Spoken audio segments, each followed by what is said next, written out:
Bismillahirrahmanirrahim. Alhamdulillahilladzi arsala rasulahu bil huda wa dinil haq liyudhhirahu 'ala dini kullihi wa kafa billahi syahida.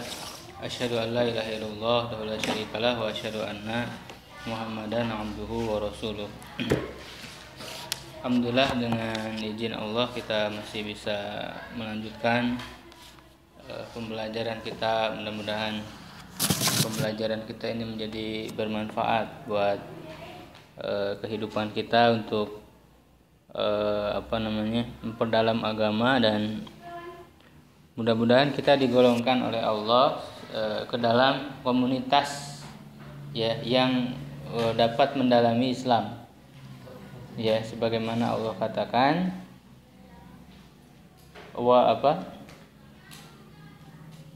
maka lil mu'minina liyanfiru kafa, ya falaula nafara minhum ta'ifatun liyatafaqahu fid din wa liyunziru qaumahum idza rajau ilaihim la'allahum yahdarun. Itu adalah prinsip pembelajaran kita. Ini harus dihafal, dipahami ayat itu. Ya, karena kita menginginkan menjadi apa? Ta'ifatun, satu komunitas.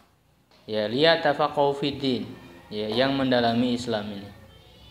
Nah, nanti setelah kita bisa menguasai ilmu-ilmu syariat, khususnya yang kita pelajari dalam program kita, ya, program Akademi Ilmu Syar'i ini, liyungdiru qaumahum idza raja'u ilaihim, dapat mengajarkan kembali, ya, memberikan peringatan kepada kaumnya, kepada masyarakatnya, ya, idza raja'u ilaihim, apabila mereka kembali. Ketika kalian sudah menguasai ilmu ini, maka ajarkan kembali ilmu ini. Ya, karena ini adalah sebagai apa? Sebagai penopang dari agama Islam ini. Karena dakwah itu membutuhkan ilmu syar'i yang cukup.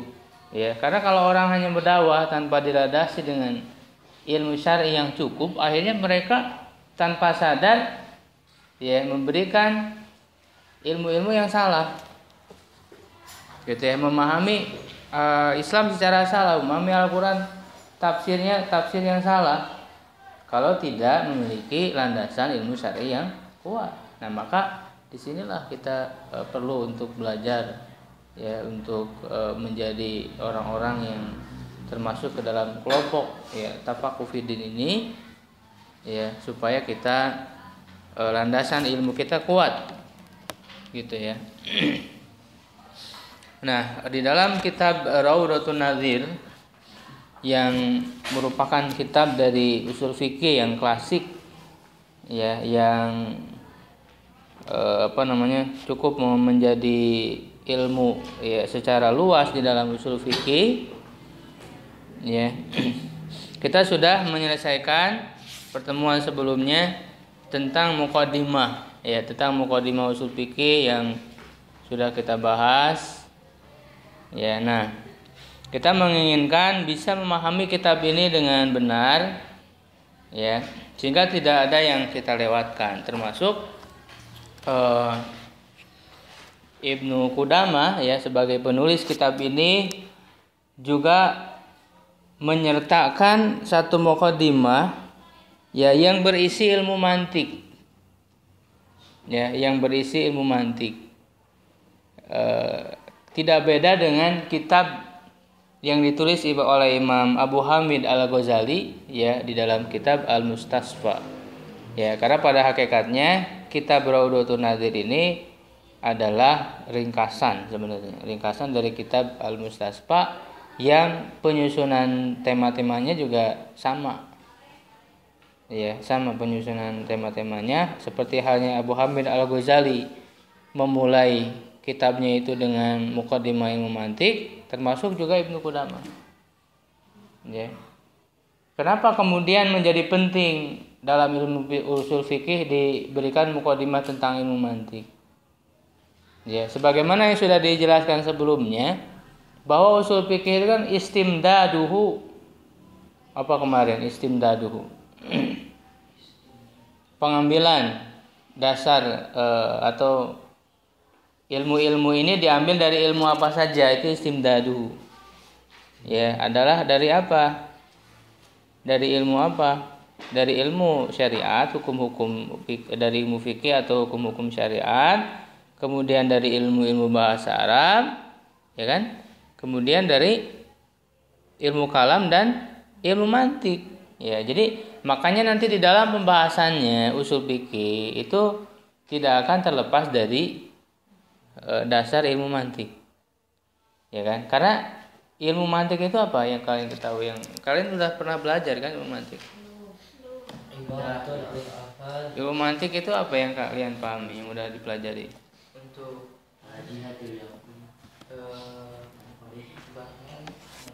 itu penjelas. Jadi ilmu yang mempelajari cara-cara supaya tidak salah dalam pemikiran. Dalam berpikir. Ya. Yang sudah dipelajari apa? Tasawwur, tasdik, dilalah, dalah alfaz, dalah maknawi, baru sampai dilalah. Ya, jadi ilmu mantik itu adalah kaidah-kaidah cara berpikir yang benar. Jadi supaya kita berpikirnya benar, maka ada kaidah-kaidahnya. Yaitu apa? Ilmu mantik. Ya, orang tidak akan benar cara berpikirnya kalau tidak sesuai dengan kaidah mantik, ilmu mantik. Ya, sehingga misalnya di dalam buku yang ditulis oleh Ustaz Aceng Zakaria sebagai ringkasan dari ilmu mantik, beliau mengatakan apa? Ilmu mantik itu huwa ibaratun an qawaid. Suatu ilmu, suatu gambaran tentang apa? Kaidah-kaidah yastarsyidu bihal insan fi tafkiri, yang memberikan petunjuk kepada manusia dalam berpikirnya. Ya, liya mana minaz zalali, supaya dia aman dari ketergelinciran, dari kesalahan. Ya, watas lama ma'lumatuhu minal khata, dan pengetahuannya itu menjadi selamat dari kesalahan. Jadi ilmu mantik itu adalah ilmu tentang cara berpikir yang benar seperti apa. Ya, itu ilmu mantik. Manfaatnya apa buat kita? Ya. Manfaatnya jelas, supaya kan yang namanya setiap manusia kan berpikir. Ya, ketika memahami syariat juga diperlukan berpikir. Ya, maka supaya berpikir yang benar, ya kita harus bisa mempelajari ilmu mantik ini. Ya. Nah, di antara kitab ringkasan misalnya yang terkenal tentang mantik itu matan Sulamil Munawwarah. Ya, kitab ini matan ilmu mantik, ya, Sulamil Munawwarah, yang ditulis oleh Alamah Abi Zaid Abdurrahman bin Muhammad As-Saghir Al-Ahdari. Ini matan terkenal ya tentang ilmu mantik. Ya, Ustaz Aceng pun banyak mengutip matan-matan Sulamul Munawwarah. Biasanya di akhir pembahasan disekatakan qala fi Sulamil Munawwarah. Itu maksudnya Abdurrahman Al-Ahdari. Ya. Nah, tentang hukum mempelajari ilmu mantik memang ada perbedaan di antara para ulama, tetapi bukan ulama-ulama pendiri mazhab, bukan awal-awal peletak mazhab, bukan. Tapi ulama-ulama madhab yang berikutnya. Ya, misalnya di sini disebutkan di dalam Sulamul Munawwarah ada dua ulama misalnya yang bahkan ada yang mengharamkan. Ya, gitu. Karena memang ilmu mantik ini berasal dari ilmuwan Yunani. Ya, yaitu Aristoteles, ya. Nah, maka di antara ulama yang mengharamkan di sini disebutkan fabnus salahi wan nawawi harrama wa qala qaumun yanbaghi an yu'lama. Ya, wal qaulatul masyhuratu sahiha jawajuhu lisamilil qariha. Ya, mumarisi sunnati wal kitabi liyahtadi bihi ila sawabi. Itu matan, ya. Jadi matan itu kan seperti syair, ya, yang akhir kalimatnya itu sama saja, ya kan, seperti itu. Nah, di sini ada 3 pendapat tentang hukum apa? Tentang hukum ilmu mantik, mempelajari ilmu. Yang pertama mengharamkan, ini ekstrim, paling keras. Karena memang melihat dengan alasan bahwa dulu para sahabat tabi'in tidak disibukkan dengan ilmu-ilmu seperti ini. Ya, lalu kita jawab bahwa kalau begitu ilmu-ilmu yang lain juga sama. Ilmu musola hadis mereka tidak sibuk dengan itu. Usul fikih mereka tidak. Sama aja. Ilmu hadis mereka juga tidak sibuk. Ya, kedudukannya sama aja dengan ilmu-ilmu yang lain gitu kan. Nah, itu diantara yang mengharamkannya dari para ulama Asy-Syafi'iyah, ya mazhab Syafi'i, Ibnu Shalah An-Nawawi, Syarafuddin An-Nawawi yang menulis Riyadhus Shalihin, yang menyusun Riyadhus Shalihin dan Arba'in Nawawiyah, itu mengharamkan. Kemudian pendapat yang kedua, qala qaumun yanbaghi an yu'lama, suatu kaum yang lain mengatakan mesti dipelajari, artinya wajib. Di antara ulama Syafi'iyah juga sama yang mewajibkan. Itu siapa? Abu Hamid Al-Ghazali, Imam Ghazali. Ya, Imam Ghazali di antara para ulama Syafi'iyah. Kemudian juga ada Asy-Syirazi namanya itu, Imam Asy-Syirazi. Ya, bahkan Imam Ghazali di sini juga dikutip ya, di dalam kitab ini dikutip wa ruwiya anil Ghazali man min anna man la ma'rifata lahu bil mantiq la yusaqu bi ilmihi. Kata Imam Ghazali, orang yang tidak tahu ilmu mantik maka ilmunya tidak bisa dipercaya. Kata Imam Ghazali. Kenapa? Karena ilmu mantik ini adalah landasan dari semua ilmu. Semua ilmu nanti akan dilandaskan dengan ilmu mantik dulu. Ya, gitu. Karena ini adalah kaidah-kaidah berpikir. Kalau tidak memahami ilmu mantik, ya ilmu-ilmunya itu nanti tidak disusun dengan logika-logika yang benar. Kan gitu. Maka mulailah kemudian Ibnu Qudamah menjelaskan muqaddimah tentang ilmu mantik ya. Beliau mengatakan i'lam, ya, apa i'lam artinya? Ketahuilah anna madarikal uquli, bahwa ya pengetahuan akal, ya, atau pengetahuan yang ditangkap oleh akal itu tanhasilu, terbatas, fil haddi, ke dalam had, wal burhani, dan burhan. Had itu artinya kalau diartikan definisi, burhan artinya argumentasi yang kuat.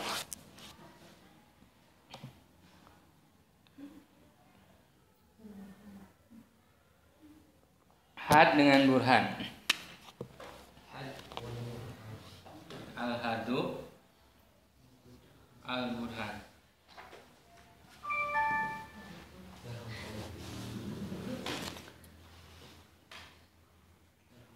Tadi pendapat yang ketiga belum, yaitu jawajuhu ya. Yang ketiga itu boleh. Jadi 3 pendapat. Ya, yang pertama haram, yang kedua wajib, yang ketiga boleh. Ya, sebagian ulama tidak disebutkan siapa. Ya. Tapi dalam arti ilmu mantik juga termasuk ilmu-ilmu yang fardu kifayah sebenarnya.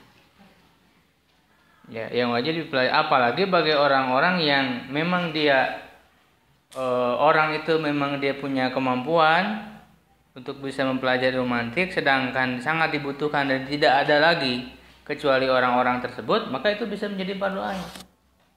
Sama hukumnya dengan ilmu yang lain seperti usul fikih, mustalah hadis dan yang lainnya. Itu hukum mempelajari. Nah, Ibnu Qudamah langsung menyebutkan, ketahuilah bahwa yang ditangkap oleh akal itu ada 2, ya, terbatas kepada 2 hal. Yang pertama apa? Kepada had, pengertian. Yang kedua kepada burhan, argumentasi yang kuat. Nah, had dengan burhan ini adalah inti yang dipelajari dari ilmu mantik. 2 hal ini inti. Definisi. Ya, had itu definisi dan burhan itu argumentasi yang kuat. Kemudian beliau menjelaskan kenapa seperti itu. Wadzalika, dan hal itu li'anna idrakal ulumi ala darbaini. Ya, karena mengetahui pengetahuan ilmu-ilmu atau pengetahuan ala darbaini. Ya, terhadap dua hal. Idraku dzawatil mufradah, mengetahui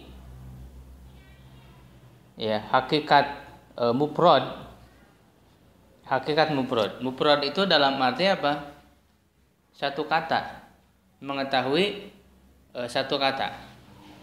Ya, hakikat satu kata. Ka ilmika, seperti pengetahuanmu, ilmumu, bimaknal alami. Ya, dengan makna alam. Ya, alam semesta.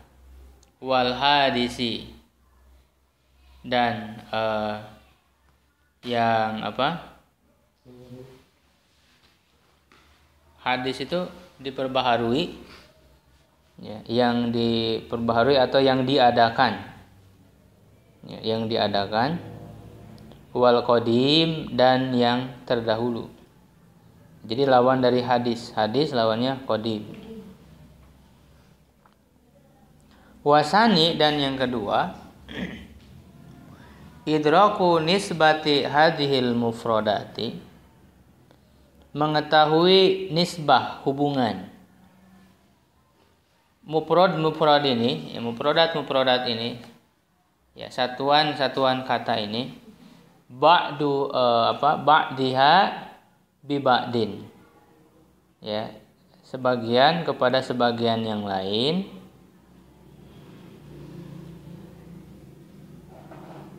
nafian, dalam bentuk meniadakan, wa isbatan, ya, nafian dalam bentuk meniadakan, wa isbatan, dan dalam bentuk menetapkan. Nah, beliau mengatakan, kenapa pengetahuan akal itu terbatas kepada dua hal itu, hadan dan burhan? Ya, karena pengetahuan kita itu terbatas kepada mengetahui satu kata. Ya, itu hadinnya mengetahui satu kata mufrad. Misalnya alam. Ini berapa kata? Satu. Kita akan mengetahui apa yang dimaksud alam. Ya, maka untuk bisa menjawab ini, untuk bisa mengetahui satu kata ini, maka jawabannya adalah dengan definisi. Apa definisi dari alam? Gitu. Kemudian hadis yang diadakan atau yang baru, ya, yang diadakan. Hadis yang diadakan. Apa makna hadis? Apa yang makna yang diadakan? Ini had. Dijawabnya dengan had. Kemudian qadim, terdahulu, ya, terdahulu. Qadim. Apa makna qadim itu? Ya, terdahulu. Apa makna terdahulu itu? Sudah ada dari dulunya. Sudah ada dari dulunya, tidak diciptakan artinya. Kalau hadis itu diciptakan. Gitu ya. Nah, itu jawabannya ada di had, definisi. Kemudian yang kedua, burhan, dan yang kedua pengetahuan akal itu adalah nisbah, hubungan baina apa? Mufradat. Baina mufradat ba'duha ila ba'di. Ya, ba'duha ila ba'di. Nisbah, hubungan antara satuan kata-kata ini.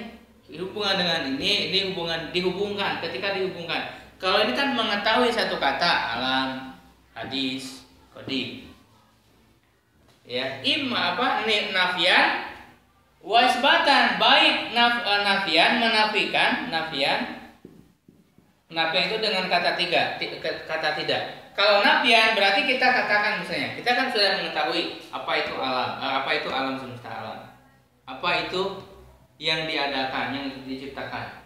Kemudian apa itu qadim, terdahulu. Kita sudah mengetahui satuan-satuan kata ini dengan dengan definisinya masing-masing. Ya, lalu setelah itu dihubungkan antara satuan-satuan kata itu baik nafian atau isbatan. Kalau nafian kita katakan misalnya al-alam laisa biqadim. Ya, alam itu tidak terdahulu. Ini kan menggunakan kata laisa tidak, maka ini disebut nafi. Kemudian yang kedua isbatan menetapkan al-alam ya hadisun. Alam itu diadakan atau diciptakan. Ini kan mengetahui apa? Hubungan nisbah, hubungan antara satu kata dengan kata yang lain. Jadi ketika dihubungkan, ketika kita mengatakan alam itu tidak qadim, tidak terdahulu, ya itu adalah nafi meniadakan. Kemudian isbat menetapkan alam itu diciptakan.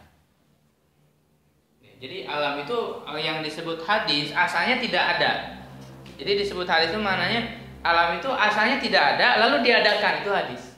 Kalau qadim dari dulunya sudah ada.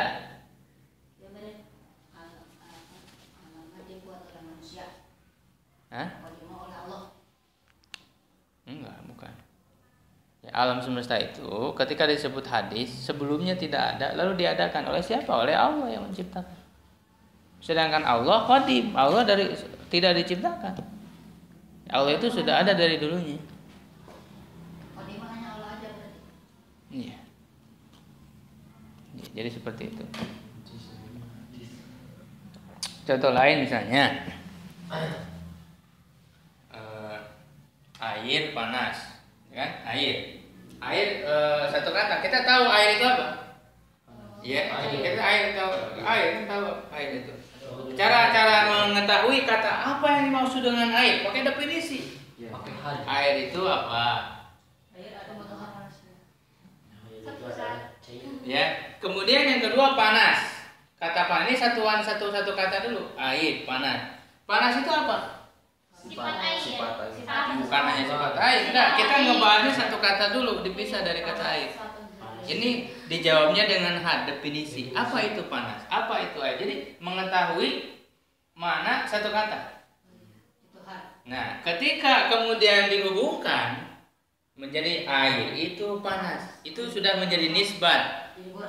Ya, nisbat. Maka untuk mengetahui kebenaran ini, maka jawabannya harus ada burhan, harus ada argumentasi. Kenapa air panas? Pendidikan. Jauh itu argumentasi burhan seperti itu. Ya. Air panas. Bisa dipahami sampai sini. Nisbat. Nah, kemudian dijelaskan lagi, lebih jelas lagi berikutnya. Fa innaka ta'lamu awalan. Ya, kamu mengetahui pertama kali makna alam. Makna alam itu apa? Kamu pertama kali mengetahui kata-kata itu satu-satu. Alam itu apa? Ya. Wal hadis, dan hadis itu apa? Wal qadim, dan qadim itu apa? Mufrodan, sebagai satu kata, sebagai mufrod. Summa, kemudian setelah itu ya, tansibu, kamu menghubungkan mufrodan ila mufrodin, satu kata kepada kata yang lain. Fatansibul hadisa ilal alam bil isbat.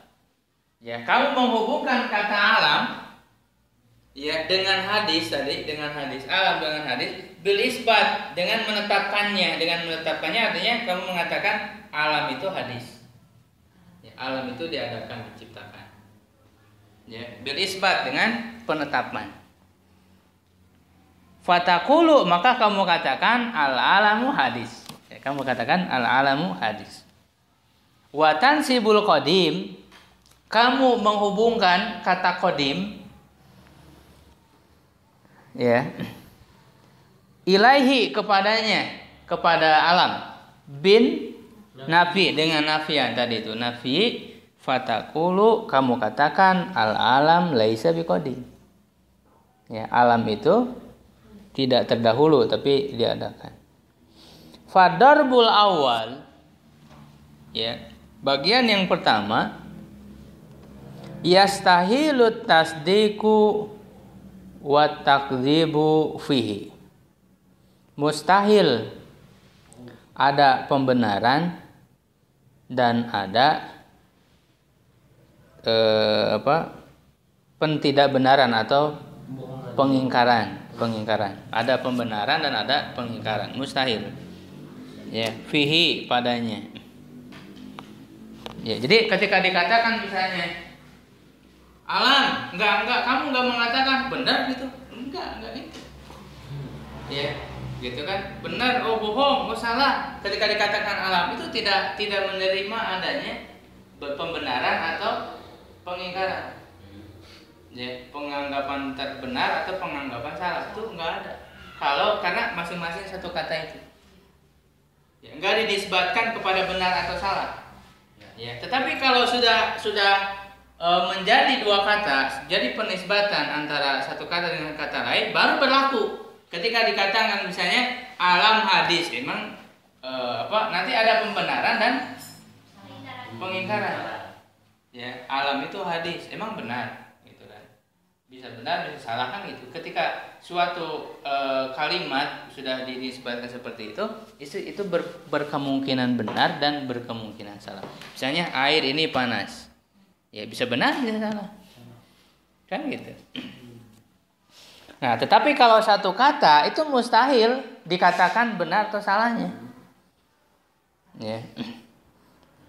Kenapa? Ya karena la yatatarraqu illa ila khabari. Ya, karena tidak berlaku ya atau yatatarraq itu kembali kepada tasdik wa takzib tadi. Ya, pembenaran dan pengingkaran itu tidak berlaku illa ila khabarin, kecuali kepada khabar, kepada bentuk berita. Ya. Kepada bentuk berita wa aqallu ma yatarakkabu minhul khabar, dan ya paling sedikit minimal khabar itu tersusun mufrodani, dua mufrad. Ya, khabar itu minimal tersusun dua mufrad. Ya, ketika dikatakan alam ini bukan khabar. Ya, ini mufrad satu kata. Tetapi kalau dikatakan al-alam hadis, ini dua kata, ini baru disebut khobar. Ya, nah khobar itu baru yang namanya berita. Makanya kan pengertian dari khobar itu apa? Ma yahtamilus sidqa wal kadhiba, yang mengandung benar dan salah itu khobar. Nah, minimal dua kata disebut khobar itu. Makanya dalam ilmu nahwu ada mubtada, ada khobar, minimal dua kata.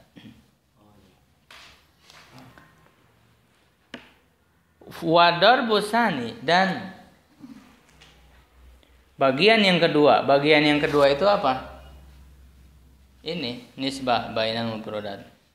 Bagian yang kedua ya tatarraku, berlaku ilaihi padanya tasdik wal kadzib, pembenaran dan pengingkaran. Wa qad sama, dan sungguh ya wa qad sama qaumun, suatu kaum menamakan dorbal awal, ya, bagian yang pertama tasawur, ya, dengan tasawur, wasani tasdikon, dan yang kedua adalah tasdik.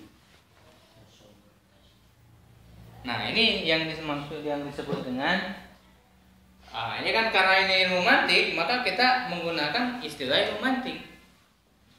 Ya, dalam istilah ilmu mantik yang mufrad ini disebut tasawur. Jadi mengetahui satu kata itu disebutnya tasawur, atau dalam istilah Inggrisnya konsep, ya, konsep. Ya, konsep.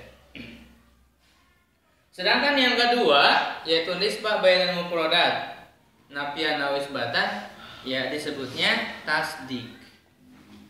Ini istilah dalam ilmu mantik. Tasdik atau dalam bahasa Inggrisnya judgment, ya. Judgment, menghukumi. Ya, judgment.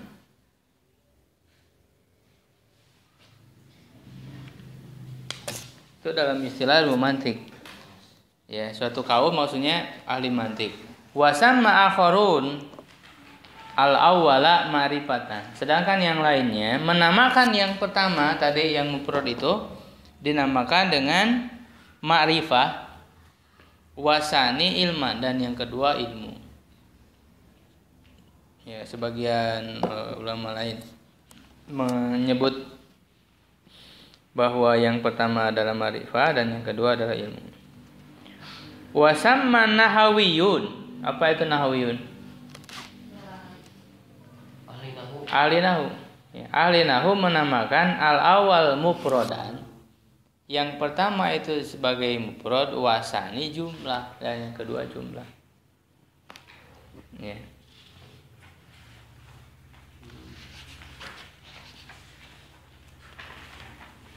Nah ini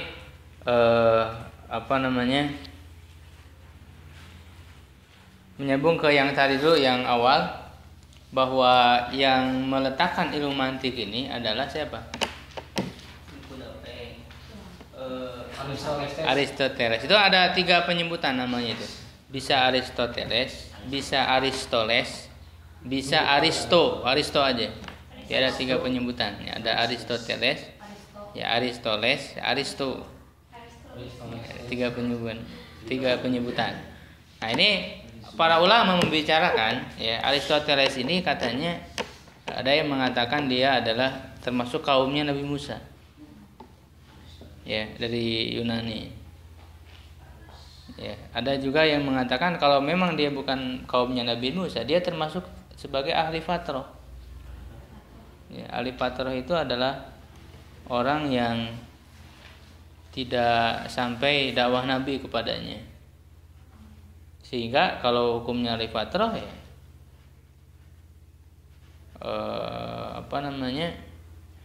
termasuk dia juga tidak menyembah berhala. Ya, Aristoteles. Tapi wallahu a'lam, ya, kalau seperti apa, cuman ulama mengatakan seperti itu. Sebagai guru pertama, ya, Aristoteles. Nah, guru kedua dalam ilmu mantik itu Ibnu Rushd Al-Qurtubi, ya, yang menulis Bidayatul Mujtahid. Ya, Ibnu Rushd itu adalah guru kedua setelah Aristoteles dalam ilmu mantik, karena yang membuat kaidah-kaidah berpikir dalam ilmu mantik itu yang pertama Aristoteles yang membuat ilmu ini. Ya. Yang kedua Ibnu Rushd. Kenapa Ibnu Rushd yang kedua? Yang menerjemahkan. Iya, karena dialah yang menerjemahkan, yang komentari, yang mengembangkan. Ibnu Rushd ketika pada zaman Abbasiyah, ya, ketika gerakan keilmuan itu sangat luar biasa di kalangan kaum muslimin, ya, khususnya di Baghdad. Ya, ketika pusatnya itu di Baghdad, di sana banyak dikumpulkan karya-karya ilmu dulu, dikumpulkan dari orang-orang dulu. Misalnya ilmu-ilmu filsafat, mantik itu dari para ilmuwan Yunani. Ya, itu kan. Ilmu-ilmu misalnya matematika, ilmu astronomi itu kan dari India. Jadi dari ilmu kaum muslimin itu sangat ini sekali dalam mengumpulkan ilmu-ilmu itu. Ya, sehingga dimanfaatkan ilmu-ilmu itu, termasuk ilmu mantik. Ya, dan guru ketiga ini diakui oleh Barat. Karena mereka tidak bisa belajar ilmu mantik itu kalau tanpa ada jasanya Ibnu Rushd yang menyebarkan ilmu itu. Ya, yang ketiga adalah Ibnu Sina. Guru ketiga itu.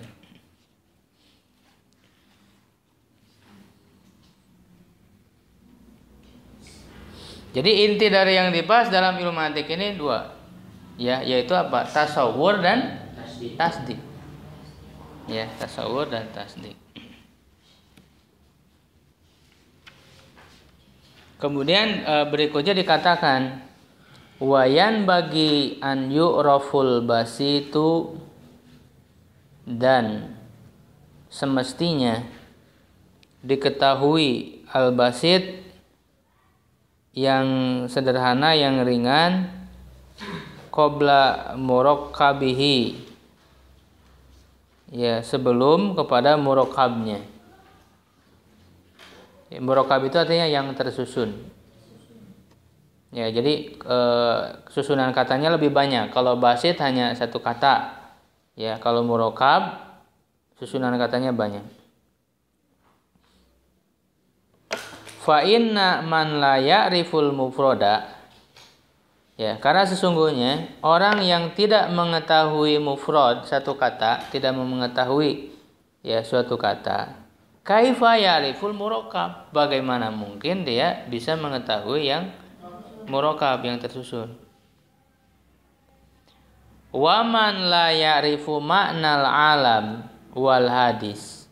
Siapa yang tidak mengetahui makna alam dan hadis, kaifa ya'rifu annal alam hadis?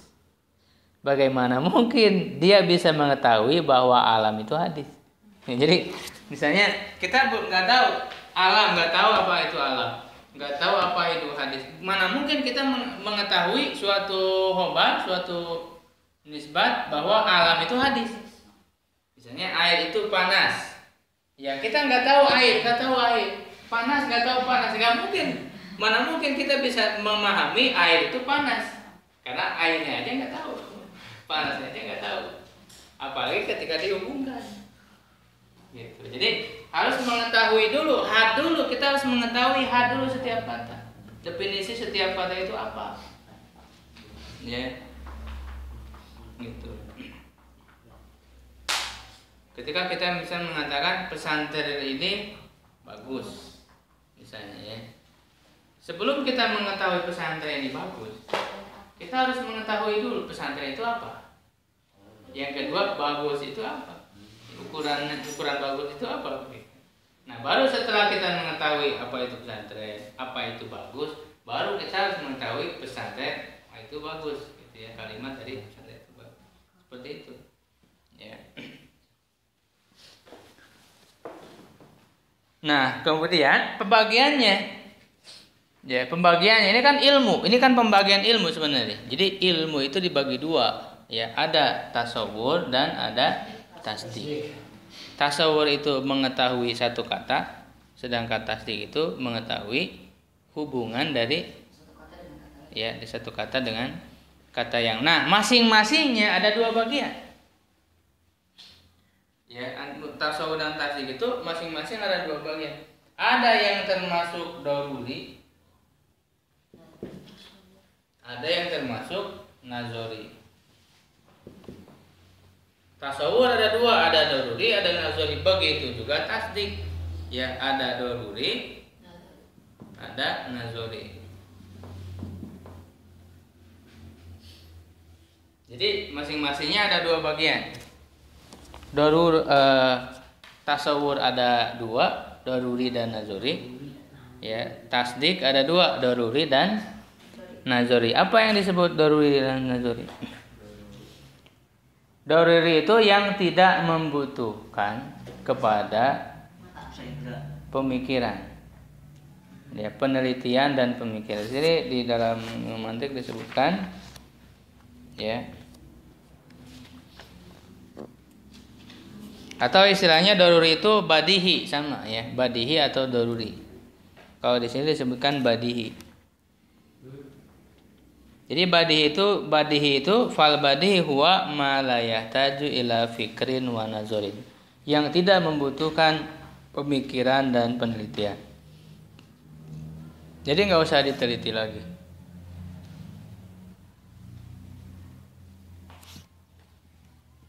Misalnya kata sawil ju'i, seperti memahami kata lapar. Kalau dikatakan kata lapar perlu penelitian nggak? Nggak perlu. Nggak perlu penelitian. Ya, wal atos haus. Ya, wal burudah dingin. Wal haroroh dan panas. Butuh pemikiran nggak perlu. Sudah paham yang namanya panas, yang namanya dingin, nggak usah. Itu disebut daruri atau nabadihi. Wa katasdik. Nah, jadi tasawur. Jadi yang satu kata ada yang badihi, ada yang nazori. Yang tasdik juga sama, ada yang doruri atau badihi dan nazori. Contoh dari doruri dari tasawur, contohnya tadi panas, dingin, kemudian ya, lapar. Itu kan satu kata tasawur. Nah, yang dua kata atau nisbat antara satu kata dengan kata lain pun sama, ada yang doruri, misalnya satu itu setengah dari dua. Butuh pemikiran nggak? Butuh penelitian nggak? Nggak perlu. Satu adalah setengah dari dua. Nggak butuh penelitian. Sudah pasti dipahami orang. ya kan? Wan nazori sebaliknya, ya, sedangkan nazori ma yatawaqqafu ala bahsin wa ta'amulin, yang membutuhkan penelitian dan pemikiran.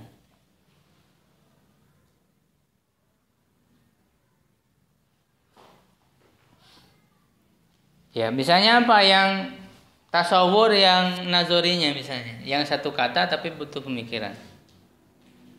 Misalnya kata tasawuri hakikatil kahroba. Ya, tasawurnya tentang hakikat dari listrik. Ketika disebutkan listrik, apa itu listrik? Ya, itu kan butuh penelitian, butuh pemikiran. Dipikir apa listrik itu? Dicari dulu, diteliti dulu, baru kita bisa memberikan hadnya, definisi dari listrik itu. Itu nazari, butuh pemikiran. Ya. Misalnya apa lagi? Butuh pemikiran.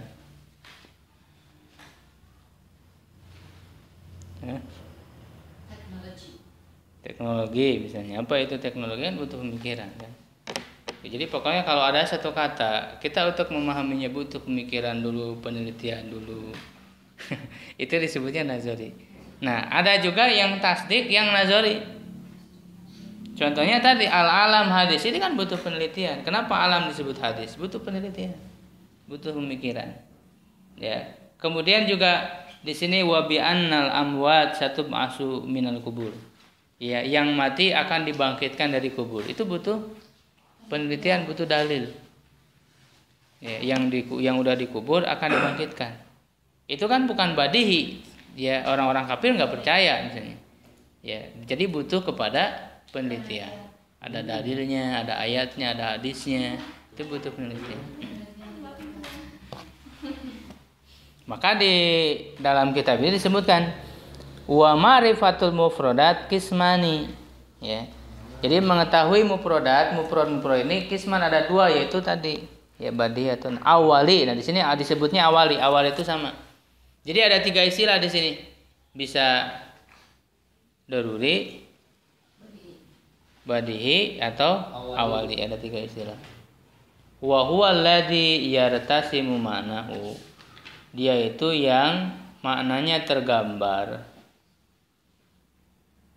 Ya, dia itu maknanya yang tergambar. Pin nafsi di dalam jiwa, di dalam diri. Min ghairi bahsin, tanpa ada penelitian, wa tolabin, dan pencarian, sama penelitian atau pemikiran. Kal maujudi, seperti ada. Ketika disebutkan ada, itu udah paham, nggak usah pemikiran lagi. Kalau disebutkan kata ada, iya, nggak usah penelitian, udah paham. Ada, oh berarti kalau yang namanya ada itu, ya, kebalikan dari tidak ada. Ya, nggak usah ada pemikiran lagi. Wal wasyai, sesuatu. Ya, ketika disebutkan sesuatu, ya. Wa matlub. Nah, yang kedua matlub, yang diteliti atau nazari istilahnya. Ya, kalau awali itu kan dari kata awal pertama. Jadi maksud awal di sini di pertama kali mendengar udah paham, nggak usah penelitian. Awal maka disebut awali. Sedangkan matlub artinya dicari. Jadi dia perlu dicari lagi. Ya, wal matlub wa huwa alladhi yadullu ismuhu. Ya, dan matlub itu adalah yang namanya menunjukkan ala amrin jumali, kepada ya perkara amrin jumali, ya, yang tersusun dari jumlah, dari kalimat. Jumlah itu tersusun dengan jumlah atau kalimat ghairu mufassal, ya,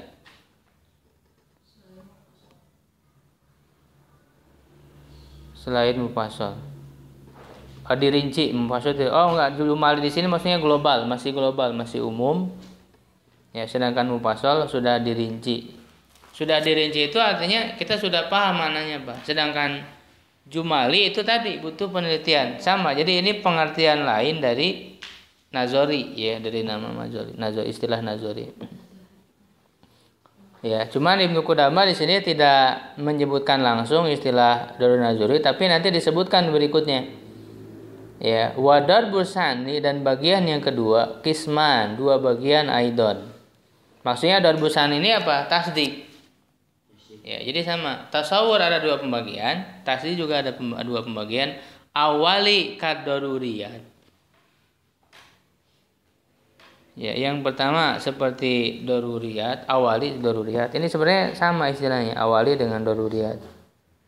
Kemudian yang kedua matlub kan nazoriyat. Ya, yang matlub seperti nazori.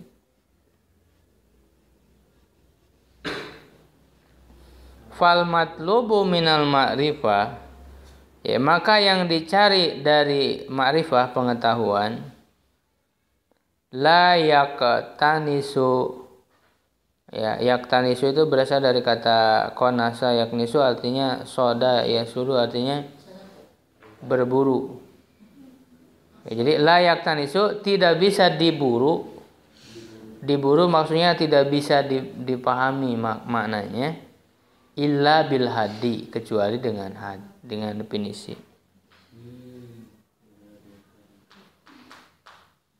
Makanya tadi disebutkan, ya, untuk mengetahui tasawur satuan kata yang satu itu bisa ditangkap mananya dengan apa? Definisi.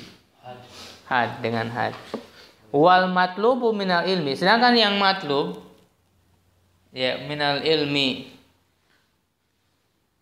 la yaktanisu illa bil burhan. Sedangkan nah ini menggunakan istilah ilmu ya. Kalau tadi kan istilahnya tasawur, istilah lainnya ma'rifah. Tasdik, istilah lainnya ilmu. Jadi ada yang mengistilahkan gitu. Kan tadi berbeda-beda pengistilahannya. Ya, yang pertama disebut tasdik. Ya, ada yang apa tasawur, yang pertama disebut tasawur, ada yang menamakan apa? Ma'rifah. Ya. Ada juga yang menamakan mufrad. An-nahawiyun, para ahli ilmu nahwu tadi menamakan apa? Mufrad.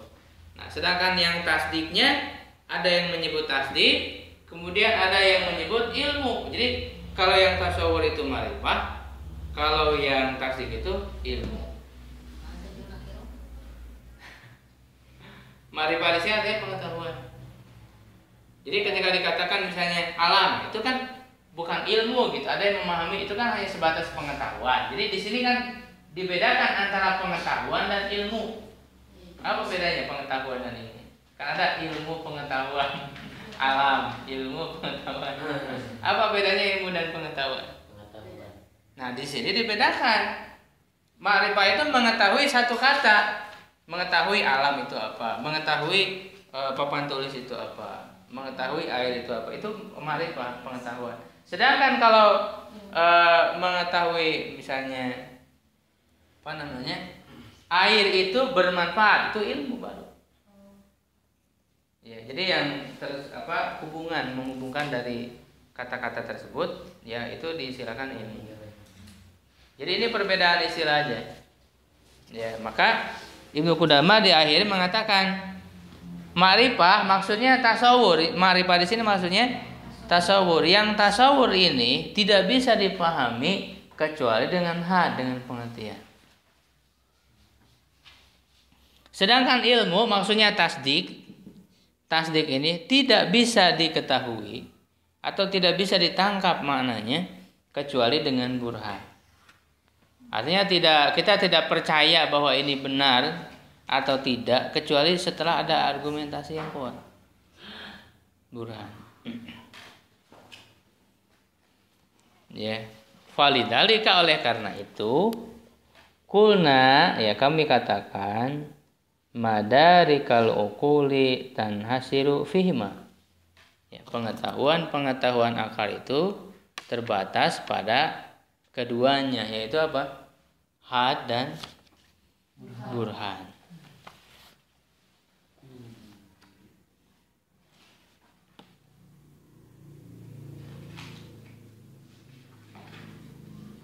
Jadi tadi di awal mengatakan argumen la tanhasiru, ya kan? Beliau mengatakan ilam anna madarikal ukul tanhasiru fil hadi wal burhan di awal. Lalu di akhir dikatakan falidzalika kulna madarikal ukul tanhasiru bima. Jadi setelah disebutkan argumen-argumen, lalu di akhirnya di kesimpulannya balik lagi. Tuh kan kata saya juga apa gitu. Jadi saya katakan apa bahwa pengetahuan akal itu hanya terbatas kepada dua hal, yaitu ha dan biha gitu. Jadi kembali lagi. Ya, setelah argumentasi, makanya beliau juga kata-katanya dalam penyusunan ilmu ini juga dibangun dengan ilmu mantik juga. Ya. Tapi sebenarnya burhan ini adalah salah satu bagian dari hujah. Ya, atau hujah itu apa? Alasan. Hujah itu alasan.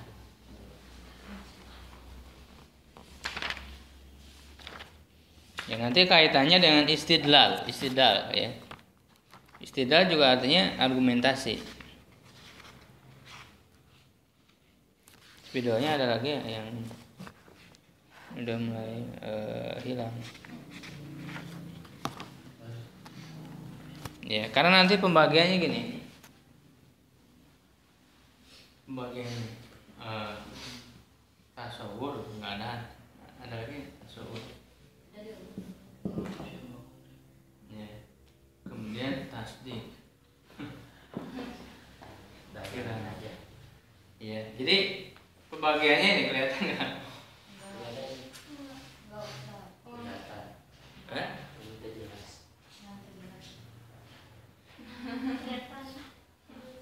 Jadi tasawur ini dibagi masing-masing ada dua, tasawur dan tasdik.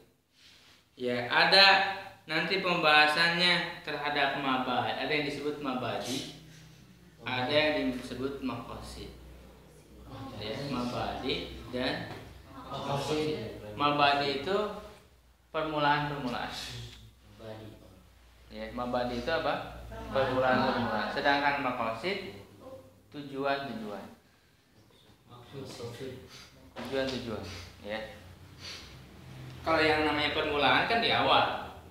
Kalau yang namanya tujuan di akhir. Nah, nanti pokoknya ilmu mantik ini pembahasannya hanya dua, tasawur dan tasdik, itu aja.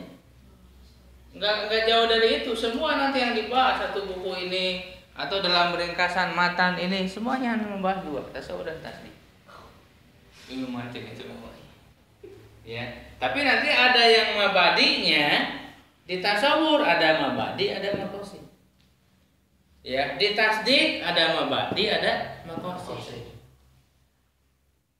Mabadi itu permulaan dulu untuk memahami tasawur.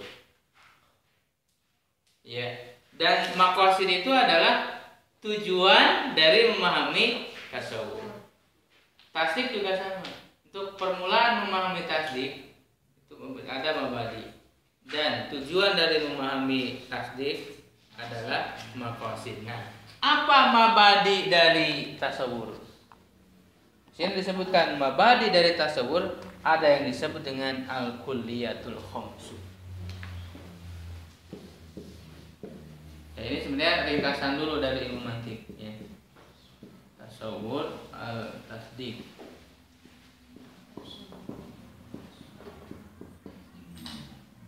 Jadi tasawur ada yang mabadi, permulaan dulu. Jadi untuk sebagai permulaan memahami tasawur itu disebut mabadi, dan maqasid tujuan di akhirnya kita memahami tasawur itu puncaknya apa sih gitu. Pendek ya, maqasid. Begitu juga tasdik ada mabadi dan maqasid. Akhir dari kita memahami suatu tasdik ya maqasid. Nah, apa mabadi tasawur? Yaitu ada yang disebut istilahnya al-kulliyatul khamsu.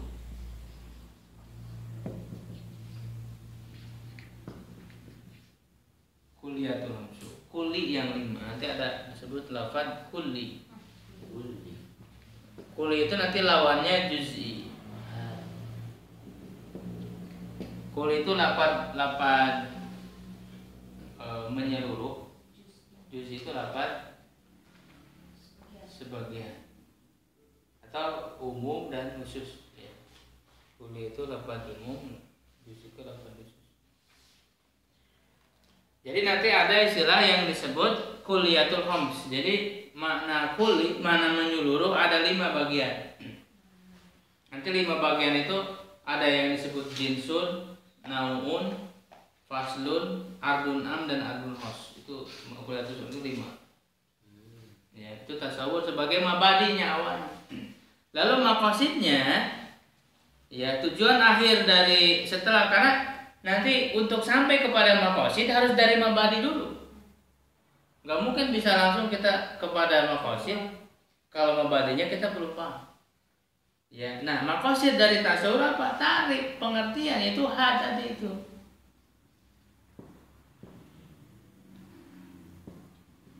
Ya, tarik sampai kepada pengertian, sampai kepada kita bisa mendefinisikan kata tersebut. Ya, kita bisa mendefinisikan kata tersebut. Tarif atau yang dikenal dengan istilah al-qaulus syarih. Ya, al-qaulus syarih. Ya, qaulus syarih itu kalimat penjelas ya. Qaulus syarih ini istilahnya qaulus syarih. Ta'rif maqasidnya. Sedangkan tasdik mabadinya itu apa?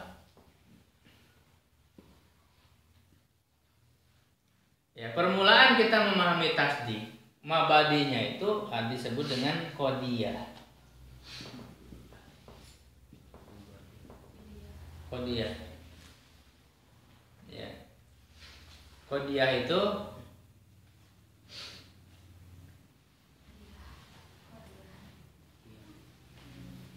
ya, qadiyah itu suatu berita seperti tadi, air itu panas, itu qadiyah.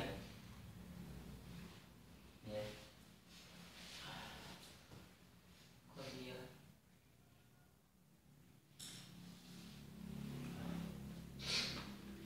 Ya, air itu panas, itu qadiyah. Ya. Buku itu bermanfaat, itu qadiyah. Jadi yang terdiri kalau dalam ilmu balaghah disebutnya khobar, berita. Kan lawannya insya, ada khobar ada insya. Kalau insya itu kayak berita, larangan, itu kan insya. Kalau khobar itu berita. Ya, kelas itu bersih, itu berita. Nah, itu dalam romantik khobar itu disebut qadiyah. Qadiyah istilahnya.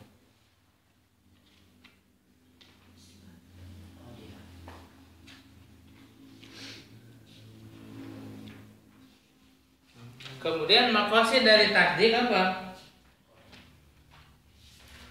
Ya, istidlal, pendalilan.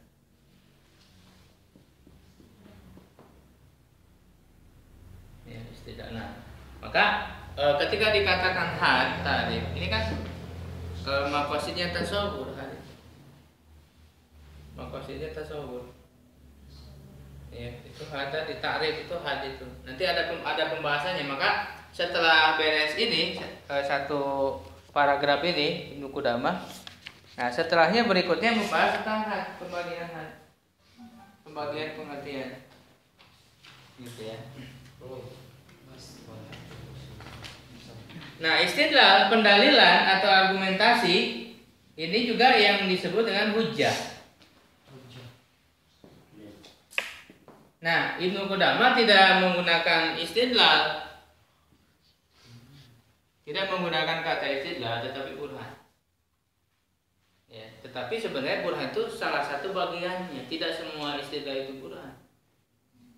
Jadi beliau hanya memilih argumentasi yang kuat. Ini kan argumentasi ini bisa lemah, bisa kuat. Tetapi beliau hanya berpatokan kepada burhan, argumentasi yang kuat, bukti yang kuat. Ya. Nah, jadi istilahnya istidlal itu adalah hujah, dan hujah itu ada pembagiannya, itu di akhir di buku ini, di akhir pembagian dari hujah, aqsamul hujah. Ya, yang pertama disebut khitobah. Khitobah. Ini macam-macam argumentasi. Orang kalau berargumentasi, beralasan macam-macam ini. Yang pertama khitobah. Yang kedua syi'run. Syair berasal dari kata syi'run. Yang ketiga jadal. Ya, jadal ini berdebat, untuk debat. Ya, yang keempat sabsato. Sabsato. Ya, sabsato. Nah, baru yang kelima burhan.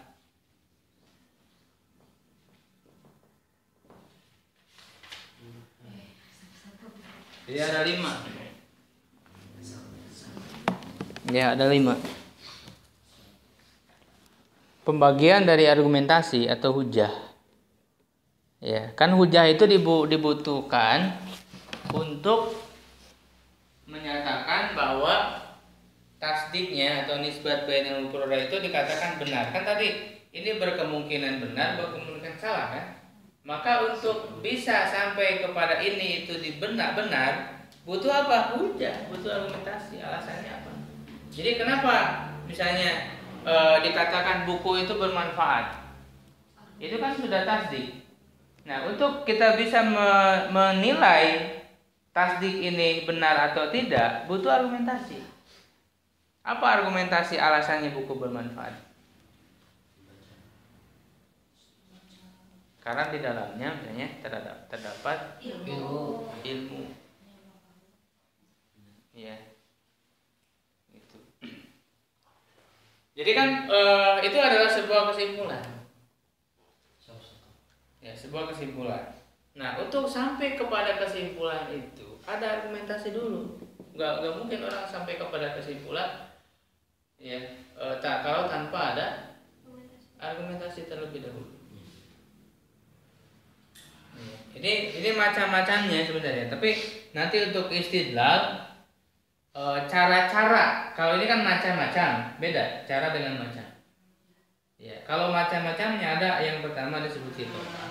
Hitobah itu berargumentasi ya untuk memberikan dorongan. Itu hitobah itu.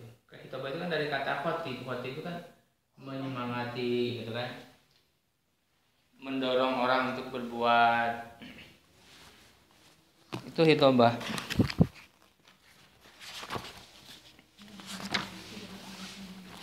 Ya, jadi hitobah itu berargumentasi untuk memberikan dorongan kepada orang lain. Misalnya di sini dikatakan al-amalu sholih yujibul faur. Amal soleh itu mengharuskan untuk segera dilakukan. Wa kullu ma kana kadzalika la yanbaghi malu. Dan setiap yang hal seperti itu tidak boleh dilalaikan. Sesungguhnya amal soleh itu tidak tidak layak untuk dilalaikan. Itu kan kesimpulan. Ya, itu kesimpulan. Itu adalah tujuannya untuk mendorong orang. Kalau syair ini sebenarnya pembenaran terhadap sikap diri. Ibarat penyair, dia mengungkapkan yang namanya ahli syair kan mengungkapkan perasaan-perasaan. Ya, dia misalnya ingin membenarkan minum khamar, dia pakai dalil. Ya, minum khamar itu bahwa itu benar gitu. Ya. Jadi mereka membuat pembenaran, itu syair, disebutnya syair. Ya, kalau jadal itu adalah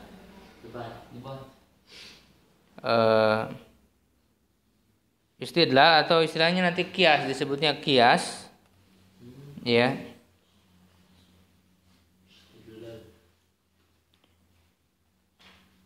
yang dengan menggunakan muqaddimah yang terkenal. Nah, nanti ada istilah muqaddimah ya. Ini nanti kalau sudah masuk ke pembahasan istidlal nanti ada istilah muqaddimah. Ya. Muqaddimah yang terkenal dan dipercaya oleh orang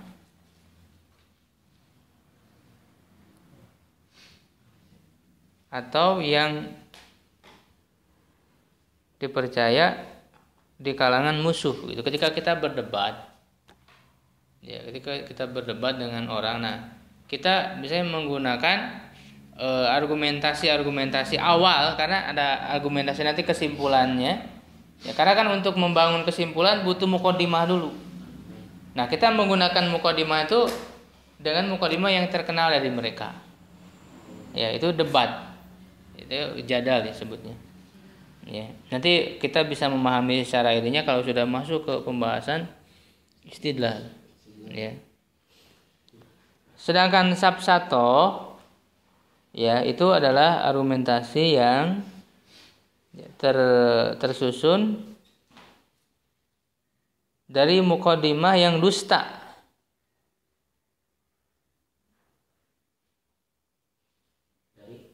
Muqaddimah yang dusta atau yang mirip dengan kebenaran padahal tidak benar. Siga nu benar gitu. Siga nu benar kalau bahasa Pak Haji. Tidak benar tapi kayak yang benar.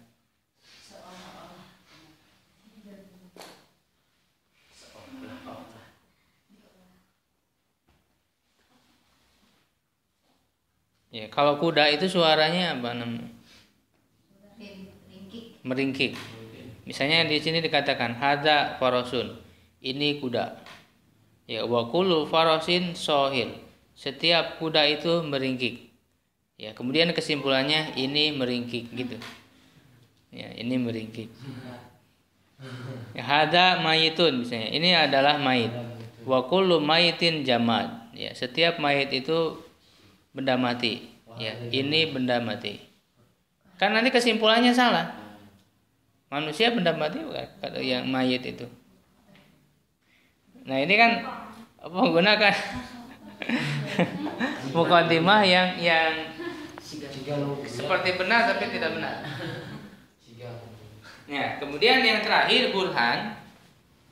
Burhan itu adalah qiyas ya, atau argumentasi yang disusun dari muqaddimah yang yakin, yang meyakinkan. Makanya Ibnu Qudamah dari semua istidlal ini hanya memasukkan burhan, karena ini yang bisa dipercaya.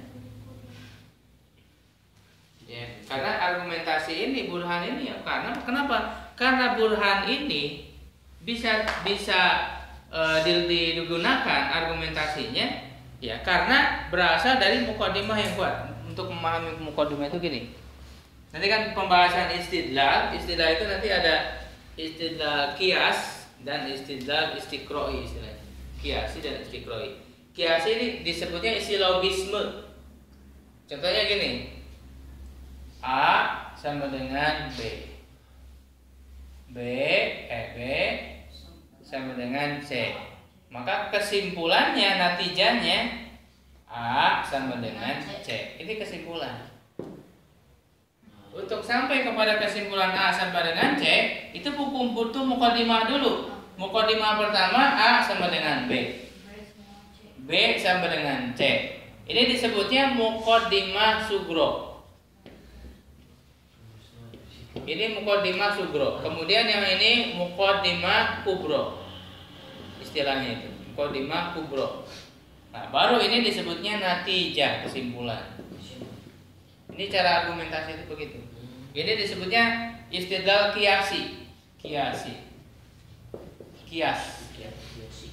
Silogisme istilahnya. Ya, A sama dengan B. B sama dengan C. Maka kesimpulannya A sama dengan C.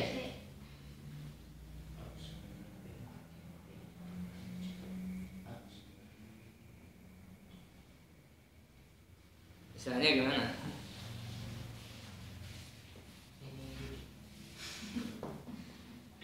Misalnya salah satu nama minuman keras apa, Mbak? Whisky misalnya. Hah? Jack Daniel. Ya, whisky misalnya, whisky. Sabar dengan punya. Isok lah. Oh. Cek gue yuk. Ya, whisky.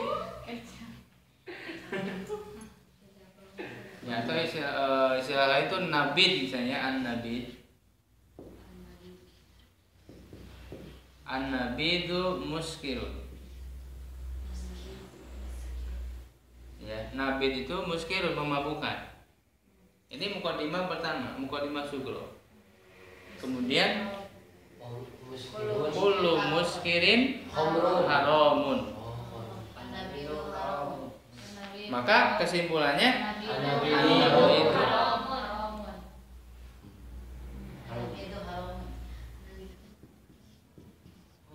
ya, minuman khamr, keras, minuman keras. Kita contoh lain misalnya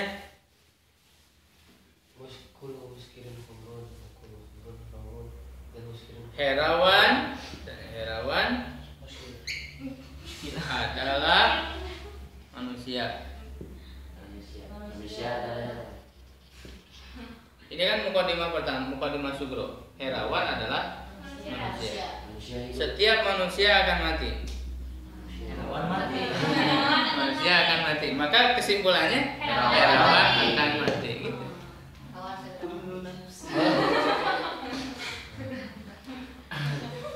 Ya, itu disebut kiasi, istilah kiasi. Ya, A sama dengan B, B sama dengan C. Jadi kullu bid'atin dalalah. Wa kullu dalalatin bid'ah. Bid'ahnya bid'atin. Ya, itu istilah kiasi. Seperti itu. Nah, kalau burhan itu mukadimah yang ini harus berasal dari kata-kata yang meyakinkan. Kata-kata yang benar. Kalau misalnya mukadimahnya udah salah, pasti kesimpulannya salah. Ya, nah ini nanti akan berlaku di dalam menentukan hukum. Ya, makanya ininya harus berdasarkan dari hal-hal yang meyakinkan. Nanti ada pembagiannya, hal-hal yang meyakinkan itu bisa dari daruriyat dan nazuriyat. Daruriyat, yang disebut daruriyat, hal-hal yang daruriyat itu ya nanti ada pembagiannya. Di sini ada pembagiannya. Yang termasuk daruriyat itu ada yang disebut istilahnya awaliyat. Tadi istilah awaliyat ya, yang tidak usah dipikir-pikir lagi. Misalnya seluruhnya itu lebih besar dari sebagian. Benar nggak? Ya, 1/2 dari 2. 5 lebih besar dari 3. Itu kan nggak usah dipikir. Itu disebut daruriyat. Daruri, nggak usah dipikir lagi. Ya. Kemudian ada yang disebut mahsusat. Mahsusat itu yang diindra, yang ditangkap oleh indra, mahsusat. Bisa dilihat. Mahsusat. Ya, kemudian ada yang seperti misalnya yang dilihat itu matahari terbit, bisa terlihat kan? Kemudian api membakar. Ya, itu yang bisa terlihat atau yang terdengar. Misalnya apa yang terdengar? Ya, bisa. Yang terdengar. Jadi yang kalau yang namanya mahsusat yang bisa diindra, yang namanya indra ada berapa? 5.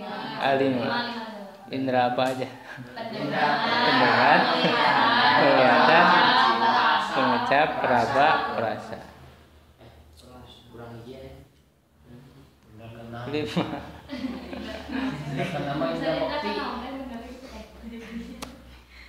Ya, kemudian ada yang disebutnya itu musyahadat al-batini. Nanti ada di sini ada ya, musyahadat al-batini ya. Yang disaksikan oleh batin. Disaksikan oleh batin misalnya lapar, haus. Ya. Itu istilahnya disaksikan oleh batin. Kan nggak kelihatan, lapar itu kelihatan nggak? Kedengaran nggak? Enggak. Disaksikan oleh batin. Misalnya lapar itu menyakitkan. Lapar menyakitkan.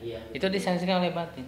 Dan itu adalah hal-hal yang doruri yang tidak bisa diteliti, nggak usah diteliti. Kak, gimana ditelitinya? Iya kan? Kemudian takut itu mengganggu. Ya, al-khaufu mud'ijun. Takut itu mengganggu. Ya, an-najahu sarun, kesuksesan itu membahagiakan. Itu daruri, enggak usah. Nah, jadi dibangun dari hal-hal daruri, itu burhan. Ya, argumentasi yang kuat. Ada lagi mujarrobat. Mujarrobat itu yang dihasilkan dengan eksperimen, dengan percobaan. Ya. Dengan kalau yang namanya eksperimen itu kan dengan dilakukan secara berulang-ulang. Ya, berulang-ulang baru kita bisa mengambil kesimpulan dari eksperimen itu. Makanya kan ada ilmu-ilmu yang dihasilkan dari eksperimen. Maka muncullah hukum-hukum. Ya. Misalnya hukum apa? Bukan, hukum maksudnya konun, hukum alam. Hukum itu hukum Newton.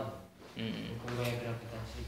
Ya, gravitasi misalnya kan itu kan dengan eksperimen kan, dengan percobaan. Ya, dengan yang ketika dijatuhkan pasti ke bawah, nggak mungkin ke atas. Nah, itu menjadi hukum gravitasi. Ya. Di mana bisa dihasilkan hukum itu? Dengan eksperimen itu dengan cara berulang-ulang, mujarrobat, diulang-ulang. Ya, sudah dicoba berulang-ulang kali, ternyata hasilnya sama, itu mujarrobat. Ya, hadasiat, ada lagi hadasiat itu intuisi. Ya.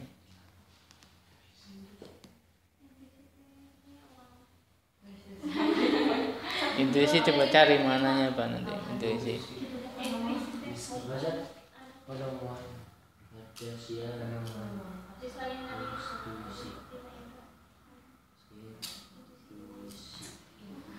Misalnya di sini contohnya kalau di sini disebutkan bumi itu bulat. Al-ardu mustadiratun.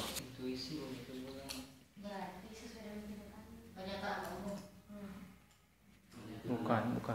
Kalau pernyataan nanti yang terakhir yang keenam itu mutawatir, yang mutawatir.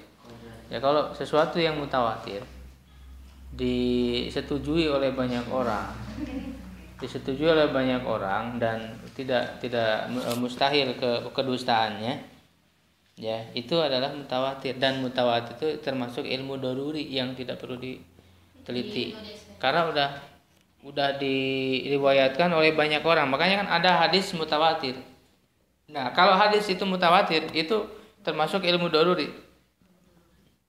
karena diriwayatkan oleh banyak orang. Misalnya Ka'bah itu ada di Mekah, walaupun kita belum ke sana, tapi itu sudah menjadi mutawatir.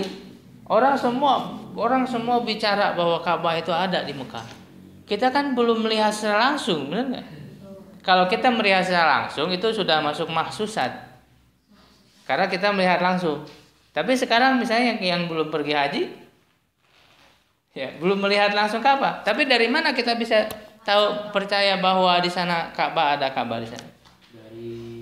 Tahu dari mana? Dari khobar yang mutawatir. Nah, khobar yang mutawatir itu tidak bisa diragukan lagi karena termasuk ilmu daruri. Termasuk hadis-hadis yang mutawatir. Makanya hadis mutawatir itu diriwayatkan dari sejumlah banyak orang. Dan yang meriwayatkannya itu mustahil berdusta.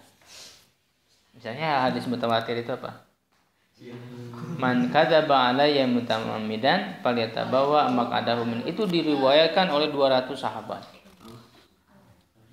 Banyak hadis itu. Kemudian misalnya hadis tentang al-mas wal hufain itu diriwayatkan sekitar 75 sahabat. Jadi diriwayatkan oleh banyak orang di setiap tingkatan hadis mutawatir. Dari tingkatan sahabat banyak, tingkatan tabi'in banyak, terus sampai akhir tingkatan semuanya banyak. Itu mutawatir. Ya, misalnya di Raja Mandala ada kecelakaan. Ya, orang-orang pada bicara semua dan menyebarnya begitu cepat. Bahkan sampai ke berita dan sebagainya. Itu menjadi mutawatir. Meskipun kita tidak lihat langsung kejadiannya. Misalnya pas udah beres, kita ke sana, lalu orang-orang pada bicara, ini bicara, itu bicara, itu bicara. Itu banyak sehingga menjadi mutawatir. Ya, nah itu mutawatir termasuk ilmu dulu yang tidak perlu penelitian.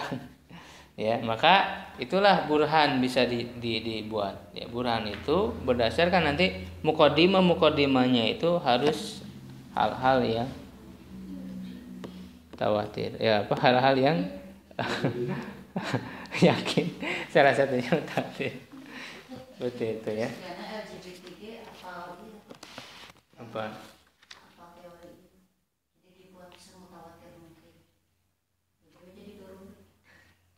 Konsep mereka itu seolah-olah daruri.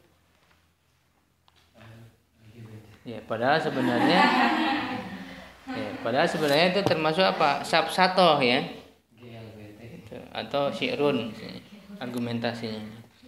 Jadi mereka menggunakan muqaddimah yang sebenarnya tidak benar. Seperti benar tapi tidak benar. Misalnya mengatakan bahwa misalnya gini, LGBT itu adalah komunitas yang tertindas misalnya. Ya, setiap komunitas yang tertindas dia harus dilindungi. Maka kesimpulannya apa? LGBT dilindungi. Itu kan seakan-akan benar argumentasinya. Ya, padahal ketika disebut LGBT tertindas, ya justru bukan tertindas kan? Ya, justru penyimpangan. Harus paham LGBT. Gitu. Jadi mereka membuat seperti itu argumentasi. Makanya kita harus mengetahui argumentasi itu benar atau tidak. Ya, jadi mengatakan bahwa yang namanya LGBT atau jenis ketiga ya padahal kan Allah di dalam Al-Qur'an selalu menyebutkan khalaqad dzakara wal unsa, cuma dua, enggak ada yang ketiga. Enggak di Al-Qur'an ada enggak? Wa ma khalaqad dzakara wal unsa. Wa khalaqaz zaujaini dzakara wal unsa, cuma dua, zaujain, dzakara unsa. Ya, kalau memang itu kan sekarang orang-orang mengatakan fitrah katanya, termasuk fitrah, memang dia, bahkan mereka argumentasinya itu jiwanya perempuan tapi hinggap di badan laki-laki gitu. Mereka gitu.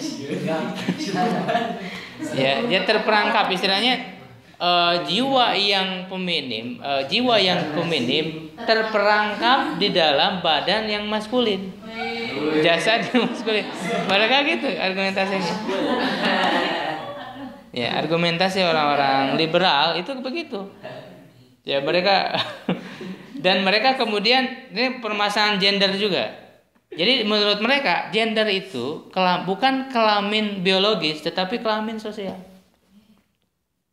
Kelamin sosial artinya dia jiwanya seperti itu, kecenderungannya perempuan walaupun secara biologis fisiknya dia laki-laki. Secara biologis fisiknya tapi sosialnya, jiwanya itu perempuan, maka mereka mengatakan itu diakui.